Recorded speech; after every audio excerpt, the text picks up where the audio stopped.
Yaorana et bienvenue dans Manava. Le 4 février prochain aura lieu la journée mondiale contre le cancer, qui est la première cause de mortalité prématurée en France. Hélas, la Polynésie n'est pas épargnée par ce fléau. Alors comment le dépister? Comment le traiter? Pour répondre à ces questions, accueillons aujourd'hui le docteur Pierre Gustin, oncologue radiothérapeute au CHPF, le docteur Nassim Bencheida, responsable du pôle dépistage au sein de l'ICPF, Céline Antoine Michard, adjointe du contrôle médical CPS, et Rayani Paufey, patiente et qui suit un traitement contre un lymphome. Merci d'avoir accepté notre invitation, ravi de vous accueillir sur ce plateau. Alors Pierre, on dit le cancer, mais en fait il en existe plusieurs formes. Tu peux nous en parler? Oui, effectivement. Alors, déjà, pour un petit rappel de ce qu'est le cancer, le cancer, c'est une tumeur maligne qui résulte de la prolifération incontrôlée et anarchique de cellules au sein d'un organe ou un tissu. Et effectivement, tous les tissus ou organes du corps humain peuvent être atteints d'un cancer. Donc, on ne parlera pas du cancer, mais d'un cancer du sein, cancer de la prostate, cancer du poumon, par exemple. En Polynésie, quels sont les cancers les plus fréquents? Alors, dans l'ordre, le cancer le plus fréquent reste le cancer du sein, puis le cancer du poumon et le cancer de la prostate. D'accord. Nassim, quels sont les, on va dire, les chiffres? On est positionné comment? Est-ce que ça progresse? Est-ce que ça régresse? Comment ça évolue en Polynésie? Bonjour. Bon, c'est vrai qu'à l'Institut de cancérologie de Polynésie française, on a un pôle registre qui nous permet de suivre les cancers et de faire des statistiques sur les cancers, sur l'évolution des cancers. Et effectivement, les statistiques de 2018, qui sont donc un peu plus anciennes, mais qu'on est en train de corriger pour avoir les statistiques de 2020-22, sont de 904 cancers par an, annuels. D'accord. Sinon, au niveau de ces cancers, la répartition, comme tu as bien dit, c'est poumons, c'est sein, c'est la prostate et c'est aussi le rectocolon, le côlon, les rectocoliques. Voilà. Céline, au niveau de la CPS, comment est-ce que vous abordez ça? Comment est-ce que vous traitez ça? Alors bonjour à tous et merci pour l'invitation. Alors c'est vrai que si on parle de remboursement, le cancer représente aujourd'hui un montant de 10 milliards. Et pour nous, en termes de longue maladie, à peu près 6 000 patients. Comme le disait Nassim, c'est vrai qu'on a à peu près, au niveau de l'incidence, c'est-à-dire des nouveaux cas, à peu près 900 patients qui ont été mis en longue maladie. Et voilà, mais je pense que au-delà des remboursements, il faudra surtout qu'on parle, je pense que ce sera le but de cette émission, de toutes les avancées qui ont été faites sur la prise en charge du cancer en Polynésie française. Les habitants de Polynésie sont suffisamment informés, ils savent vers qui se tourner, comment entreprendre les démarches? Oui, je pense, parce que vous me le confirmerez, c'est vrai que les médecins généralistes font aussi le relais du suivi et l'hôpital fonctionne très bien. Je pense que Pierre pourra nous en parler. Pierre, alors quels sont les signes annonciateurs ou les signes alarmants? Alors, en effet, le cancer devient symptomatique, c'est-à-dire qu'on a des signes à un stade déjà un petit peu avancé. Donc, effectivement, on va dire le signe le plus classique, c'est l'apparition d'une masse ou d'un nodule qui peut apparaître, par exemple, dans le sein ou au niveau de la gorge. Euh, Ça peut aussi être sous la forme d'un saignement. Il faut penser systématiquement qu'un saignement, on va dire après la ménopause chez une femme, notamment des métrorragies, ça peut être un signe d'un cancer. Ça peut être également des signes cliniques nouveaux, notamment un changement de la voix pour les cancers ORL ou par exemple une difficulté à avaler ou un aphte qui ne guérit pas. Donc tous ces signes cliniques ne veulent pas forcément signifier qu'il s'agit d'un cancer, mais nécessitent Vous doit y être attentif. Effectivement. Et dans ce cas-là, on se tourne vers on va dire déjà, on va commencer par le médecin généraliste. Exactement. D'abord le médecin traitant, c'est le premier relais, qui ensuite va adresser le patient, va peut-être proposer déjà l'examen, puis adresser le patient vers ou un spécialiste d'organes ou un oncologue. Rayani, toi, tu es sous un traitement contre un lymphome. Oui. Comment est-ce que tu t'es rendu compte qu'il y avait un problème et comment est-ce que tu as enclenché ça et tu as mis en place les protocoles? Ben, en fait, tout a commencé quand j'ai perdu énormément de poids. Ça m'a un peu inquiétée, mais sans plus. Et il a fallu que je fasse un mauvais mouvement pour que j'aille à l'hôpital. Suite à ça, ils m'ont fait des examens, scanner, prise de sang, tout ce qu'il y a de normal. Et puis là, le médecin il m'a dit que je serais hospitalisée en hémato. Donc pour moi, en hémato, ben, c'est une chambre et Voilà, suite à ça, ils m'ont fait une biopsie, donc un prélèvement d'un ganglion qui était au niveau cervical. Et 5 jours plus tard, ben, j'ai eu le diagnostic et j'étais atteinte de lymphome de Hodgkin, un cancer des ganglions. Nassim, quand on voit Réani qui est une jeune femme, donc on voit clairement, c'est pas spécialement une question d'âge. Et comment est-ce qu'on peut expliquer à une jeune femme de cet âge-là ce qui va se passer? Comment est-ce qu'on fait pour mettre en place les choses? Alors là, on est vraiment déjà dans un diagnostic de pathologie qui touche souvent les enfants, hein, donc les jeunes en tout cas, avec les leucémies et le Hodgkin font partie de ces pathologies de l'enfant. Donc, On peut expliquer ce que c'est plus particulièrement? donc comme tu as très bien expliqué, hein, c'est une atteinte de la lymphe et donc de tout ce qui est le retour des globules blancs, hein. Donc c'est pour ça que les ganglions ont tendance à devenir plus gros. Et donc ça fait partie des diagnostics, effectivement, une grosseur, il faut se méfier et il faut aller consulter pour voir un peu ce que ça peut être, quel que soit l'endroit, mais encore plus si c'est au niveau d'un ganglion, puisque ça peut effectivement montrer être le début d'un symptôme cancéreux. Toi, Réani, tu dis en fait qu'il y a eu un petit incident qui a déclenché le fait que tu ailles voir un spécialiste ou le médecin. Ben, en fait, j'avais déjà des ganglions ici gonflés. Mais bon, je me suis dit Tu que... t'en étais pas spécialement rendu Non, compte non, non. voilà. Et suite à ça, ben, justement, j'ai été consulter mon médecin traitant au début. Et il m'a prescrit des médicaments, mais ça n'a pas suffi. Du coup, il a fallu que je fasse un mauvais geste pour que j'aille à l'hôpital. Et... Au départ, c'était pas pour ça. Mais c'est à la suite des diagnostics que j'ai eu, des examens et tout, ben, on a chopé ça et aujourd'hui, ouais. Pierre, dans ce cas-là, on va suivre, il y a un protocole bien particulier où c'est assez fréquent que ça soit un petit incident qui fasse découvrir justement qu'il y a quelque chose de peut-être plus grave. Alors oui, il y a tous les cas de figure. Effectivement, ça peut être les symptômes, hein, du cancer qui peuvent amener à consulter, effectivement. Parfois, plus rarement, mais ça arrive, effectivement, on peut diagnostiquer un cancer sur un bilan d'une autre pathologie. D'ailleurs, souvent, ça permet de diagnostiquer des cancers un petit peu plus tôt, hein. Par exemple, on fait une prise de sang ou un scanner pour une autre raison et on peut être amené à découvrir un cancer de petite taille. Donc, c'est pas, on va dire, la façon la plus fréquente de faire le diagnostic d'un cancer, mais ça peut se faire. Ouais. Oui, ça peut arriver. Céline, au niveau de la CPS, donc une jeune femme comme Réani, vous allez la prendre en charge totalement. Comment est-ce que ça fonctionne? Oui, oui, dès qu'elle aura vu son médecin traitant ou un médecin spécialiste, il établira une demande de longue maladie et qui sera prise en charge. Donc, elle sera prise en charge à ce titre-là et tous les soins inhérents seront pris en charge à 100%. Alors, sois inhérent, tu habites Papeete, enfin à Tahiti? Oui, Voilà, donc, mais si on habite dans les îles, comment est-ce que ça fonctionne? C'est pareil, il y a des évacuations sanitaires donc pour se rendre donc à l'hôpital pour avoir ses soins, recevoir ses soins. Il est possible de commencer à être traité en restant dans les îles? Alors Monsieur oui, Oui, alors vas-y. oui, justement, il a été mis en place via les hôpitaux secondaires des prises en charge de chimiothérapie qui sont donc réalisées au niveau du CHPF et qui sont délivrées donc sur Uturoa et sur Taravao. Donc c'est très bien parce que ça évite justement que les gens se rendent sur Papeete et ça permet qu'ils soient mieux pris en charge, du moins dans leur cadre de vie. Donc, On en parlait un petit peu tout à l'heure, on va dire hors émission, c'est que il peut y avoir différents facteurs aggravants. Nassim, tu peux nous en citer quelques-uns? Excuse-moi, je suis facteur aggravant par rapport à... Est-ce que la façon dont on mange, la façon Oui, dont, alors ça, c'est clair. dont on vit, et ainsi de suite. Ça, c'est facteurs de risque. les Ouais, facteurs vraiment de risque et aussi de prévention, parce qu'on sait très bien que le tabac, par exemple, pour le cancer du poumon, hein, qui est responsable vraiment d'une aggravation et vraiment au moins responsable de moins 20% des cancers du poumon, voire plus.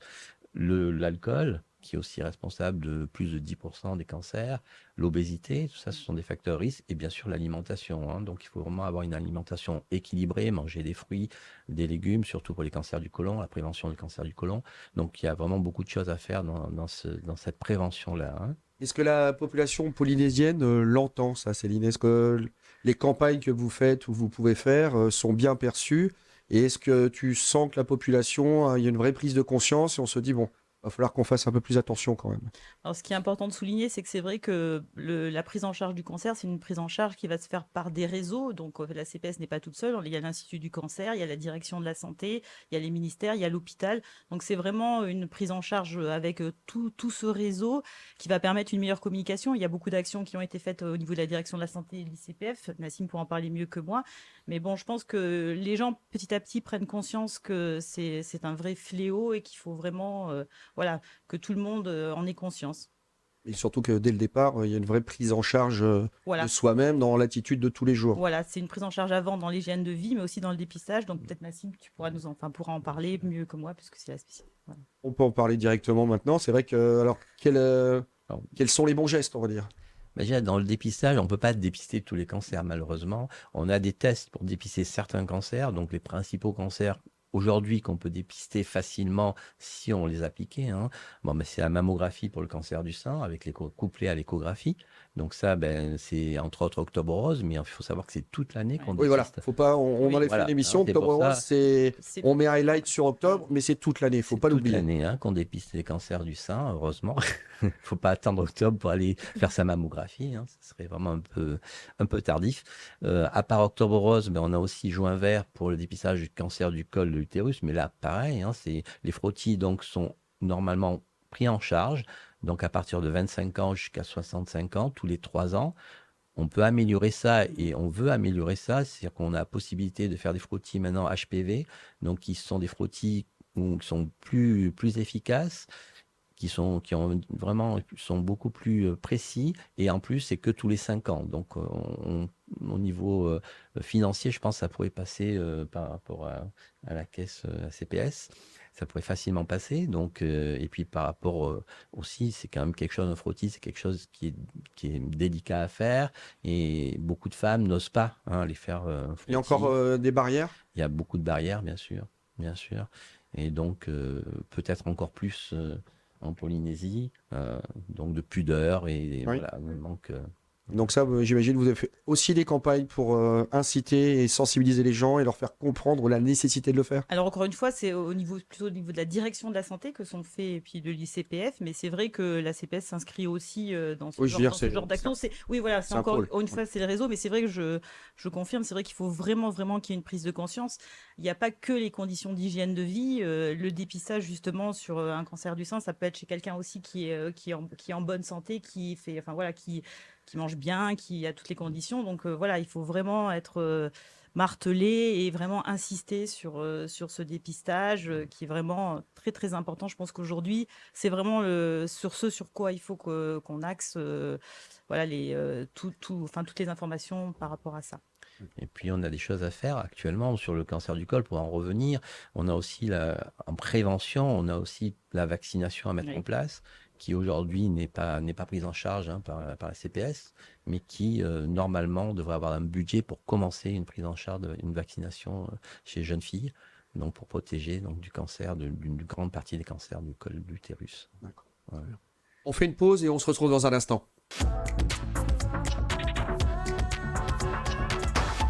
On se retrouve avec nos invités, le docteur Nassim Bencheida, responsable du pôle dépistage au sein de l'ICPF, Céline Antoine Michard, adjointe du contrôle médical CPS, Rainani Paufey, qui suit un traitement contre un lymphome, et le docteur Pierre Gustin, oncologue radiothérapeute au CHPF. Pierre, tu voulais apporter une petite précision sur ce qu'on disait en première partie? Oui, tout à fait. Pour revenir un peu sur les facteurs de risque, il est important de savoir aussi que malgré tout, 2/3 des cancers ne sont pas imputables à un facteur de risque. Hein. Donc, c'est malheureusement aussi le fait du hasard. Et c'est important aussi de rappeler que le cancer, malheureusement, ça touche tout le monde. Hein. Ça touche des jeunes, ça peut toucher des gens plus âgés, souvent. Mais ça peut aussi toucher des gens qui ne fument pas, ne consomment pas d'alcool. D'où l'importance, encore une fois, du dépistage chez la population générale. Réani, toi, quand tu as eu cette nouvelle, donc tu nous as expliqué que tu t'es rendu compte de ça, tu es allé voir le spécialiste. Donc c'est un lymphome, tu n'as pas pu le traiter localement, c'est ça? Si, j'ai pu faire 2 séances de chimiothérapie à D'accord. Tahiti. Aussi que j'ai dû être évacuée en Ah, métropole. Voilà, c'est Pour là faire- où je voulais en venir. Pourquoi est-ce que Ouais. tu as dû aller en Parce métropole? qu'en fait, je devais faire un examen de PET scanner pour approfondir un peu l'évolution de mon lymphome. Et ça pouvait pas se faire en Nouvelle-Zélande parce que à cause du Covid. Mm. Du coup, j'ai été envoyée à Paris et suite à ça, j'ai continué mes traitements là-bas. Donc ça veut dire, messieurs et madame, c'est qu'on n'est pas encore... on peut faire beaucoup de choses en Polynésie, mais on a encore quelques petites limites et on est obligé d'envoyer certains patients en France. Oui, alors le PET scan n'est pas encore disponible, mais je vous laisserai, messieurs, compléter. C'est vrai que jusqu'à présent, les patients étaient vaccinés en Nouvelle-Zélande, mais suite à la fermeture des frontières, il a forcément fallu aller sur Paris. Et c'est vrai que on attend le PET scan ici à la fin de l'année. Et voilà, on espère quand même que ça pourra Oui, donc, alors ça, c'est une bonne nouvelle. Ça veut dire Oui, qu'on c'est va une bonne pouvoir nouvelle. traiter... Alors, Parce que c'est- c'est à c'est- compléter parce que oui. il aura encore besoin d'autres choses. Donc, On avance. on avance On quand même. On avance. va être dans le positif, on avance. Voilà, mais le PET scan sera complet que quand il y aura le cyclotron. Tout à fait. C'est la seule manière d'avoir les médicaments sur place, hein, que des médicaments radioactifs qui ne durent que très Mm. très très peu de temps. C'est pour ça qu'on ne peut pas les faire venir. Et c'est pour ça qu'il faut qu'il y ait aussi le cyclotron pour qu'il soit Alors vraiment maintenant, il faut efficace. expliquer ce que c'est que le Oui. cyclotron. Ah oui, Ah oui, c'est un élément donc, qui va permettre de fabriquer justement des médicaments radioactifs. Voilà, en gros, et ça, c'est prévu ou alors c'est très Oui, c'est prévu. cher, Oui, c'est c'est non, non, c'est compliqué. prévu, hein, c'est prévu. Bon, après, les dates, ça sera plutôt fin 2024. Voilà, horizon même 2026. Hein, Ah. je Ouais, crois. 26. Le Voilà. début, effectivement, Ouais. pour les premiers radiotraceurs serait pour fin 2023. Mm. Effectivement, la mise en route En route, du oui. cyclotron serait plutôt pour 2026. D'accord. Mm. Parce que j'imagine que je vais ramener ça à ta propre histoire, c'est que donc partir en France pour ce traitement, en tout cas pour pas ce traitement, mais pour approfondir les soins et ce genre de choses. T'es parti seul ou t'es parti? Non, j'ai été accompagnée par mon père Mm. parce que c'est vrai que quand on est en aplasie, après chaque chimiothérapie, je suis fatiguée, alors me prendre en charge toute seule, ça a été compliqué parce que quand je vois aujourd'hui comment dans les états dans lesquels j'étais, bah, ça aurait été impossible pour moi d'être seule. Voilà. Je vais ramener ça à du concret. Mais donc le papa est parti et il y a une prise en charge qui est faite pour le papa aussi? Alors, il s'agit d'un accompagnateur, donc selon les évacuations sanitaires, selon le motif, les patients peuvent bénéficier d'un accompagnateur agréé. Dans ces cas-là, la prise en charge est effectuée par la Voilà. CPS. C'est important de le Et préciser. ça va dépendre du type de pathologie, évidemment. Il n'y a pas un accompagnateur pour chaque Evasan, malheureusement. J'imagine que, Pierre ou Nassim, j'imagine que l'état d'esprit et la notion, ce que j'ai parlé avec Léanie tout à l'heure, j'ai vu que là, j'avais une jeune femme battante, dynamique, qui se dit, moi, je vais prendre ça à bras-le-corps. Est-ce que ça a une influence réelle sur la maladie, par exemple, ou sur le fait de la soigner? Évidemment, c'est vrai que la motivation est un facteur important de guérison, je dirais, dans le soin. Hein. On est quand même sur des traitements qui sont potentiellement, qui apportent des toxicités, qui peuvent durer longtemps. Et donc, effectivement, il faut, pour avoir une bonne observance et un bon suivi de sa maladie, il faut effectivement, la motivation importe beaucoup. Oui. Ça apporte aussi. Juste pour préciser, c'est vrai que pour les évacuations sanitaires, pour les enfants, bien évidemment, un accompagnateur est toujours Oui, ça, pris en charge. Là, j'aurais parlé de ce que c'est une jeune adulte, Voilà, mais un mais enfant, on va l'envoyer c'est seul. vrai, il faudra le préciser quand même. Parce que Et dans ce cas-là, en France, ça fonctionnait comment? C'est-à-dire que tu allais faire tes soins et vous étiez logé dans... Ben, en fait, nous, on était logés dans un appart-hôtel. Donc, c'était idéal pour mon confort et surtout pour le respect de l'hygiène de ma maladie. Donc, ouais, dans un appart-hôtel. Ensuite, pour aller faire mes soins, comment on appelle ça? Le transport, il était pris en charge par la CPS. Et voilà, c'était super. Donc C'est voilà, bien pris en faut charge. pas que les patients se disent, attends, là, on va m'envoyer en France, ça va avoir un coût. Il y a une vraie prise en charge qui est faite, et donc ça peut les rassurer aussi, de se dire, on n'a pas à s'occuper de la partie logistique et financière, la CPS s'en occupe. Oui, et puis il y a une prise en charge. L'Evasan, c'est pas encore une fois que la CPS, ça part aussi du médecin qui prescrit l'Evasan, à toute la préparation du patient jusqu'à son arrivée en métropole, où là, il est pris en charge aussi par l'équipe soignante, et c'est une complémentarité. Donc c'est vrai que voilà, tout le monde a son rôle à jouer, mais c'est vrai que je pense que les patients. Bon, c'est une bonne chose. sont bien. Nassim, concrètement, localement, quel type de traitement on peut donner aux patients qui sont capables, où on est capable de le faire et où les patients restent ici et on s'en occupe? Alors déjà, pour les enfants, ils sont tous évassanés. Hein, donc, il faut savoir que les pathologies infantiles, cancéreuses, sont tous évassanées parce qu'on n'a pas la possibilité de les traiter ici. Hein. Donc après, par contre, on peut les traiter secondairement, avoir des traitements dans le suivi de leur chimiothérapie. Sinon, il y a plusieurs traitements, bien entendu, la radiothérapie, mais je crois que Pierre en discutera plus facilement que moi. La chimiothérapie classique, il y a des chimiothérapies un peu plus modernes avec des thérapies ciblées, des immunothérapies. Je pense que voilà, il y a plusieurs éléments en fonction de chaque cancer. La thérapeutique n'est pas la même, bien entendu. D'accord. Alors Pierre, si tu peux nous expliquer en vulgarisant ce que c'est que la radiothérapie et ce qu'est la chimiothérapie. Bien sûr. Alors, déjà, pour reprendre un petit peu les propos, il faut comprendre que l'offre de soins a quand même bien évolué en une dizaine d'années. C'est-à-dire qu'on est passé d'une situation où on est passé quand même beaucoup de patients en métropole, ce qui n'est plus le cas désormais, puisqu'on arrive à faire l'essentiel des soins en Ça, tout c'est cas. très bien. En cancérologie adulte, on peut quasiment offrir tous les traitements qui sont possibles, à quelques exceptions près, en métropole. Alors effectivement, on va dire que les trois traitements qui constituent vraiment la pierre angulaire de la cancérologie, c'est la chirurgie, la radiothérapie et la chimiothérapie. Donc effectivement, la radiothérapie, c'est un traitement qui va consister à diriger des rayons X de haute énergie sur la tumeur afin d'obtenir une destruction des cellules tumorales. La chimiothérapie, c'est un traitement médicamenteux qui peut s'administrer soit sous la forme de perfusion, soit de plus en plus sous la forme de comprimés ou même d'injections sous-cutanées, et qui va consister à délivrer des substances chimiques qui vont induire la destruction ou l'arrêt du développement des cellules tumorales. Et enfin, la chirurgie oncologique est particulière. Elle consiste à retirer la tumeur, enfin en tout cas d'avoir une exérèse, retirer l'entièreté de la tumeur. Il faut bien comprendre que tous ces traitements, ils sont rarement donnés isolément. Généralement, ils sont C'est combinés. combiné. C'est toujours un traitement avec une approche qui va être, on dit, multimodale. Donc on va faire peut-être de la chimiothérapie pour espérer obtenir une réduction tumorale, puis ensuite opérer, éventuellement proposer une radiothérapie après pour permettre de stériliser des petites cellules qui n'auraient pas pu être retirées par la chirurgie, par exemple. Alors, on parlait, donc là, il y a les traitements, les différentes choses. Vous m'avez parlé tout à l'heure des soins de support. D'accord? Est-ce qu'on peut en parler un petit peu plus? Est-ce qu'on peut développer? Qu'est-ce que c'est? Alors, les soins de support, c'est Alors, tous les soins d'accompagnement du cancer qui ne constituent pas des traitements spécifiques du cancer. C'est tout ce qui n'est pas la chimiothérapie, la radiothérapie ou la chirurgie. Donc ça peut être le traitement des nausées, ça peut être un support psychologique, ça peut être des approches non médicamenteuses à la douleur, qui peuvent être la sophrologie, la musicothérapie. Donc on va dire, ça a été un axe de progression important ces dernières années de la cancérologie. C'est-à-dire que, on va dire qu'il y a une vingtaine d'années, ces traitements étaient quand même très toxiques. On savait mal traiter les complications de la maladie et les complications de nos traitements surtout. Donc ça a été un axe de progression de la cancérologie, dans la mesure où maintenant on arrive de mieux en mieux à contrôler les symptômes. Et je vais donner l'exemple, par exemple, des nausées ou des vomissements chimio-induits.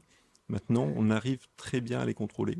Alors, ça ne veut pas dire que ça n'arrive plus du tout, mais ça veut dire qu'on arrive globalement à permettre aux patients de ne pas trop ressentir cet inconfort pendant le traitement. Et c'est un facteur important aussi de compliance au traitement.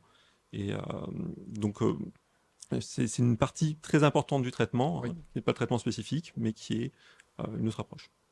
Nassim, moi j'aimerais ramener le sujet, on parlait du côté traitement, tout ça, mais l'humain, c'est-à-dire que quand on apprend qu'on a cette maladie, comment est-ce qu'on doit se comporter avec la personne qui vient d'apprendre cette nouvelle-là et comment la famille ou les proches peuvent être un support psychologique et comment est-ce qu'on peut les aider?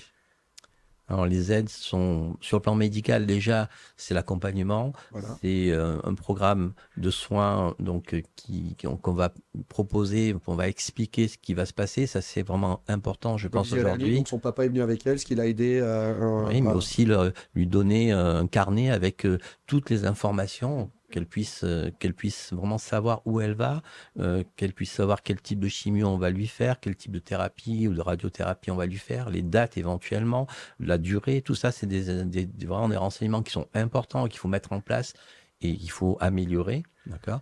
Et ensuite, tous les soins de support dont on a parlé. Après, le contact avec les gens, avec la famille, c'est vraiment un contact personnalisé. C'est vraiment des gens qui ont appris à dire, à donner l'information, qui vont, donc ces infirmières coordinatrices, et c'est le médecin, bien sûr, oncologue, qui va expliquer un peu le pourquoi du comment la personne a ce cancer. Et le suivi, ça peut être fait aussi par, bien sûr, des acteurs paramédicaux, hein, par des psychologues, par des psychothérapeutes. Et de la bienveillance et Tout le temps. faire en sorte, alors peut-être pas traiter, mais je vais me tourner vers toi, Léonie, c'est que, comme je dis, on en parlait, c'est que il faut rester dynamique, il faut rester actif, parce qu'en fait, c'est un combat, hein, on est d'accord, faut dire les choses. Toi, ce combat, tu l'as pris à pleine main, Oui. et tu gardes ton énergie. Oui, mais ça fait déjà 2 ans que j'ai été, 2 ans et demi que j'ai été diagnostiquée. Aujourd'hui, je vis normalement parce que c'est vrai que je suis jeune. Et c'est vrai que c'était dur, ça a été très très très dur. Et aujourd'hui, je suis revenue à Tahiti, ça s'est bien passé. Je suis revenue de loin, on peut dire. Aujourd'hui, je continue mes études et ça me va. Je vis Ça, avec. ce qui est très positif. Et tu m'as dit quelque chose, tu m'as dit que tu voulais aussi montrer l'exemple, et Oui. vas-y, je t'en prie. Justement, je voulais monter une association, on va dire, parce que je connais plein de jeunes dans mon cas, mais qui n'osent pas témoigner ou parler de ça, parce que pour eux c'est tabou, ils ont honte ou ils sont pas à l'aise. Et du coup, j'ai eu l'occasion justement de rencontrer Natacha, où j'ai en parlé de mon projet, du projet que je voulais monter. Et justement, elle m'a dit que je peux me présenter, elle peut me faire monter sur une émission, pour justement en parler et voilà, pour pousser aux jeunes, dans mon cas, qu'il faut rester motivé. Ouais, ouais. Ça Voilà. fera office de conclusion. Voilà un bel exemple de positivité. Et de... Tu es combattante et c'est obligatoirement on va dire, la voie à suivre. Voilà, c'est ça. Merci d'avoir accepté notre invitation. Merci pour d'avoir été l'invitation. clair et Merci à d'avoir vous. pu parler de sujets qui peuvent être compliqués. Bonne fin de journée sur TNTV et à demain.